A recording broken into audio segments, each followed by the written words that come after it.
शत्रुघ्न जी आए, बोले बिल्कुल नहीं, तुम्हारा काम है कि अयोध्या में कोई रोने ना पाए, कोई भूखा ना सोए, कोई कष्ट में ना रहे, तुम्हारा ये काम है। और शत्रुघ्न जी बेचारे सबसे छोटे, सबको शत्रुघ्न जी को संभालना चाहिए, तो शत्रुघ्न जी को दायित्व दे दिए भरत जी कि तुम सबको संभालो।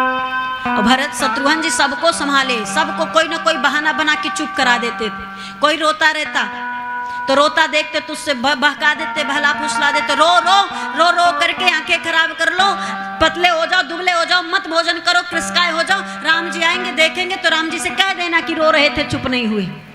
जब आंखें ही नहीं रहेगी तो राम जी को देखोगे क्या?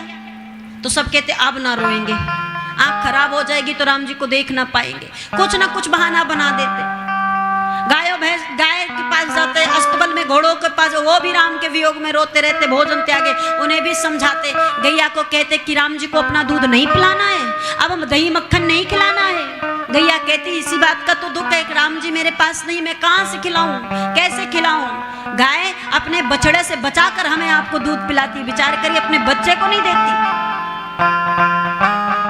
शत्रुघ्न जी समझाते हुए कहे कि अगर नहीं खाओगी तो शरीर आपका भी दुबला हो जाएगा, आप भी कमजोर हो जाओगी। और आप विचार करो, आज नहीं तो 14 साल बाद राम जी आएंगे, और 14 साल बाद राम जी का अभिषेक होगा तो दूध का जरूरत लगेगा, और भगवान को दूध पीना हुआ, दही खाना हुआ, मक्खन खाना हुआ, घी खाना हुआ, फिर कहां से दोगी? जब शरीर में बल ही नहीं रह जाएगा, आपका शरीर ही नहीं रह जाएगा, और 14 साल बिना खाए जियोगी कि मर जाओगी कौन जानता है। अगर राम जी के लिए इतना प्रेम मन में है कि उनके कारण भोजन त्यागी हो, तो उनके प्रेम में भोजन करना शुरू कर दो, और ये विचार करो कि इतनी हट्टी कट्टी तगड़ी बनकर रहूंगी कि मेरा राघव आएगा तो उसे खूब मक्खन खिलाऊंगी, खूब दूध पिलाऊंगी, खूब दही खिलाऊंगी। बिल्कुल निराश मत हो, गाय भी बिल्कुल तैयार होगी, अब नहीं रोएंगे। तीनों माताएं कमरे में बैठी रो रही थी, कुछ ना करती, ना बोलती, ना हंसती, ना खाती, कुछ ना सुध रहता। शत्रुघ्न जी सबसे तो निपट लेते, माताओं से कैसे मिले। माताओं के सामने एक दिन कौशल्या जी के पास आए और रोने लगे जोर जोर से। कौशल्या जी बोली क्यों रो रहा है, चुप हो जा। बोले आप लोग रोगे मैं चुप रहूंगा, अच्छा ठीक है आज से नहीं रोएंगे। अच्छा मुझे एक बात का कष्ट है इसलिए रो रहा हूँ। मैया ने कहा किस बात का? बोले आप राम से प्रेम करती हो, भरत से प्रेम करती हो, और सब राम से और भरत भैया से प्रेम करते, मैं छोटा, मुझसे कोई प्रेम ही नहीं करता है। माता मैया कौशल्या ने शत्रुघ्न जी को हृदय से लगाकर कहा ऐसा किसने कह दिया कि तुझे प्रेम नहीं करती? अरे जैसे राम बेटा है, भरत बेटा, वैसे तू भी हमारा बेटा ही है, मैं तुझसे भी उतना ही प्रेम करती, कैसे बोल दिया कि प्रेम नहीं करती? बोले अच्छा अभी यहाँ राम जी होते और भूखे टहलते रहते तो भूखा रहने देती? मैया बोली नहीं। भरत जी होते तो भूखा रहने देती? नहीं। और मैं भूखा घूम रहा हूँ, मेरा किसी को ख्याल नहीं, मुझे कोई नहीं देख रहा है। मैया ने कहा अरे बाप रे, अच्छा रुक जा लाती हूँ। गई थाल में बढ़िया सुंदर भोजन लगा के रख, आजा आजा तुझे अपने हाथों से खिला दूं। शत्रुघ्न जी बोले मैं नहीं खाऊंगा।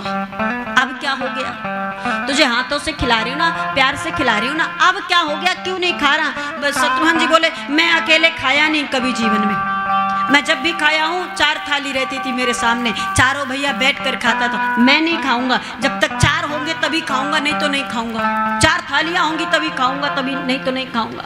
अब माताओं ने कहा भरत वहां पर है, राम लक्ष्मण वहां पर है, मैं कहां से लेके आऊं तुम्हारे लिए? मैं नहीं जानता, मैं भूखे मर जाऊंगा, क्या करना है? तब माताओं ने उपाय निकाला, क्या? 3 थाली सजकर और आई, चारों थालियां लगी और 3 माताएं बैठी और एक शत्रुघ्न जी बैठे। बोले देख हो गए 4 और 4 थालियां, अब तो पाले। शत्रुघ्न जी बेचारे माताओं को खिलाने के लिए यह लीला रचना किए, अपना खाए और माताओं को खिलाए और चुप कराए। ऐसे पुत्र शत्रुघ्न लाला है महाराज, और ऐसे संतान होने चाहिए। सहन नहीं होता था, रोते थे, सबके लिए राम छूटे थे, इनके भरत भी छूट गए थे। ये तो बचपन से भरत जी के साथ रहे, इनके स्वामी स्वयं छूट गए थे, लेकिन फिर भी उन कष्टों को देखते हुए अपने कष्ट भूलकर सारे लोगों के कष्ट को देख रहे हैं। एक दिन भोर में उठे, बड़ा सुना लग रहा था, पहुंच गए किसके पास? जो संगीत वाले थे अयोध्या में, जो गाते बजाते थे राज दरबार में। गए देखे तो साज सज्जा इधर पड़ी बिखरी और संगीत वाले अलग पड़े। बोलने लगे ये बताओ तुम लोग क्यों गाने बजाने क्यों नहीं आते हो? बताओ। बोले किसको सुनाऊं, हमारे राजा तो वन में जाकर बैठे।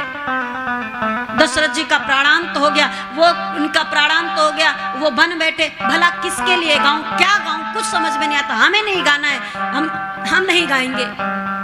बोले ठीक है, मत गाओ।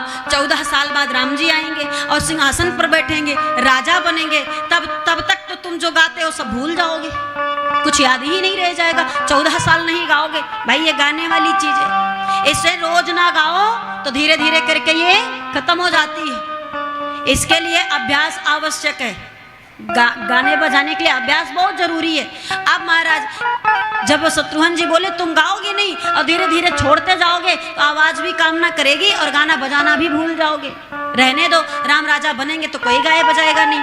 अब 14 साल बाद राम जी आएंगे तो बोल देंगे प्रभु ये सब कभी गाए बजाए अभ्यास नहीं किया, इस वजह से इस तरह से हो गया कि अब राम के राजा बनने पर भी नहीं गा रहे। अब मन तो नहीं रहता उन लोगों का, फिर भी वो कहते नहीं हम अभ्यास करेंगे।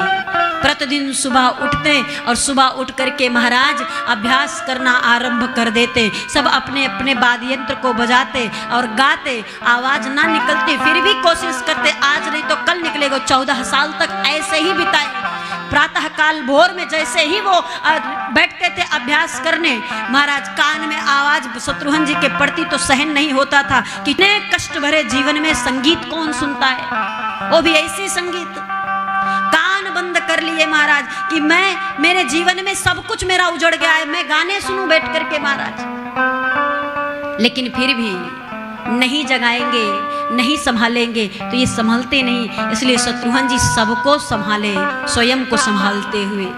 और आखिरी में क्या मिला जानते हैं? 14 साल बाद जब राम जी आए, सिंहासन पर बैठे, राजा बने, अवधवासी खुश हो गए, घर वाले खुश हो गए, भरत भैया खुश हो गए, सब संपन्न। लेकिन शत्रुघ्न को फिर से एक दंड मिल गया। क्या जानते हैं? ये 12 वर्ष के लिए अयोध्या से बाहर भेज दिए गए। राम राजा बने तो अवध के बाहर 14 साल अवध में रहे, जब कोई नहीं था। अब राम जी आ गए, सब आ गए, सारी खुशियां आ गई तो इनको निकाल दिया। 12 वर्ष शत्रुघ्न जी अयोध्या नहीं थे। कहां थे? हाँ, मथुरा में थे। मथुरा को बचाने वाले, मथुरा राजधानी को स्थापित करने वाले शत्रुघ्न जी हैं। मथुरा में एक राक्षस आ गया था और वो राक्षस पूरे मथुरा वासियों को मार रहा था, संहार कर रहा था। सारे मथुरावासी चित्कारते रहे, पुकारते रहे। तब राम जी ने शत्रुघ्न जी को भेजा कि जाकर उस असुर का वध करो और मथुरा वासियों को बचाओ। तब शत्रुघ्न जी आए और असुरों का वध किए। ये सब तो ठीक था, असुर वध किए और वहां के राजा के रूप में शत्रुघ्न जी को बिठाया गया। लेकिन राम जी ने कहा 12 साल तक वहां रहना, तुमको लौट के नहीं आना है। 12 साल के राम जी छूटे, भरत छूटे, अयोध्या छूटी, माताएं छूटी, सब छूट गए। और 12 साल में स्थिति शत्रुघ्न जी की ऐसी हो गई महाराज कि 12 साल की बात छोड़िए, असुर को मारने के बाद जब सिंहासन पर बैठे तो घर की याद सताने लगी, भैया राम सताने लगे, उनकी यादें सताने लगी, भरत की याद आने लगी। धीरे धीरे भोजन त्यागने लगे, नींद त्यागने लगे, सब कुछ खत्म होने लगा। बस जहाँ रहते गुमसुम से पड़े रहते।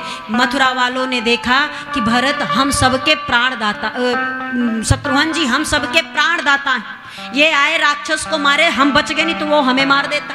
अब हमें बचाने के बाद ये स्वयं अपने आप को मौत के हवाले कर रहे। ना खाएंगे, ना सोएंगे, कुछ ना बोलेंगे, ना हंसेंगे, जिएंगे कैसे? आज नहीं तो कल मर जाएंगे। बिना खाए पिए कितने दिन व्यक्ति चल सकता? तो क्या किया जाए? ये 12 साल अयोध्या में नहीं जा सकते, अयोध्या से कोई इनसे मिलने भी नहीं आ रहा। इनको बचाने का दायित्व तो हम मथुरा वासियों पर है। हमें इन्होंने बचाया, इनको कैसे भी बचाना है। अब सबने उपाय खोजना शुरू, क्या किया जाए, क्या किया जाए? तो उपाय निकला क्या? सबने क्या किया? कोई राम बन के आ गया, राम का वेशभूषा धारण करके धनुष लेकर आ गया कि मैं राम हूं। तो कोई जानकी बन गया, कोई लक्ष्मण बन गया, कोई कौशल्या बन गई, कोई भरत बन गए। मतलब जितने भी अयोध्या में परिवार में लोग सब अभिनय करने के लिए उनका वेश बना बना कर शत्रुघ्न के पास आने लगे। अब शत्रुघ्न बैठे बस चुपचाप देखते रहते गुमसुम, और ये आपस में बातें करते जैसे राम जी करते थे, भरत जी रहते थे। पूरा समझ लो कि अयोध्या वसा दी है शत्रुघ्न जी के सामने। और इसका नाम पड़ा रामलीला। रामलीला का नाम सुने ना? रामलीला होता है, रासलीला होता है। रासलीला कन्हैया का है, रामलीला राम जी का। अब ये रामलीला खेलना शुरू किए शत्रुघ्न जी के पास। अब शत्रुघ्न जी धीरे धीरे ठीक होना शुरू हुए। राम जी की यादें इस राम में दिखने लगा। कोई राम बन करके लीला कर रहा, कोई भरत बन के समझा बुझा के खिला रहा। धीरे धीरे धीरे धीरे करके शत्रुघ्न जी ठीक हो गए। 12 साल बाद पुनः अपने परिवार में वापस जाकर मिले महाराज। सबसे छोटे सबसे बड़ा दायित्व।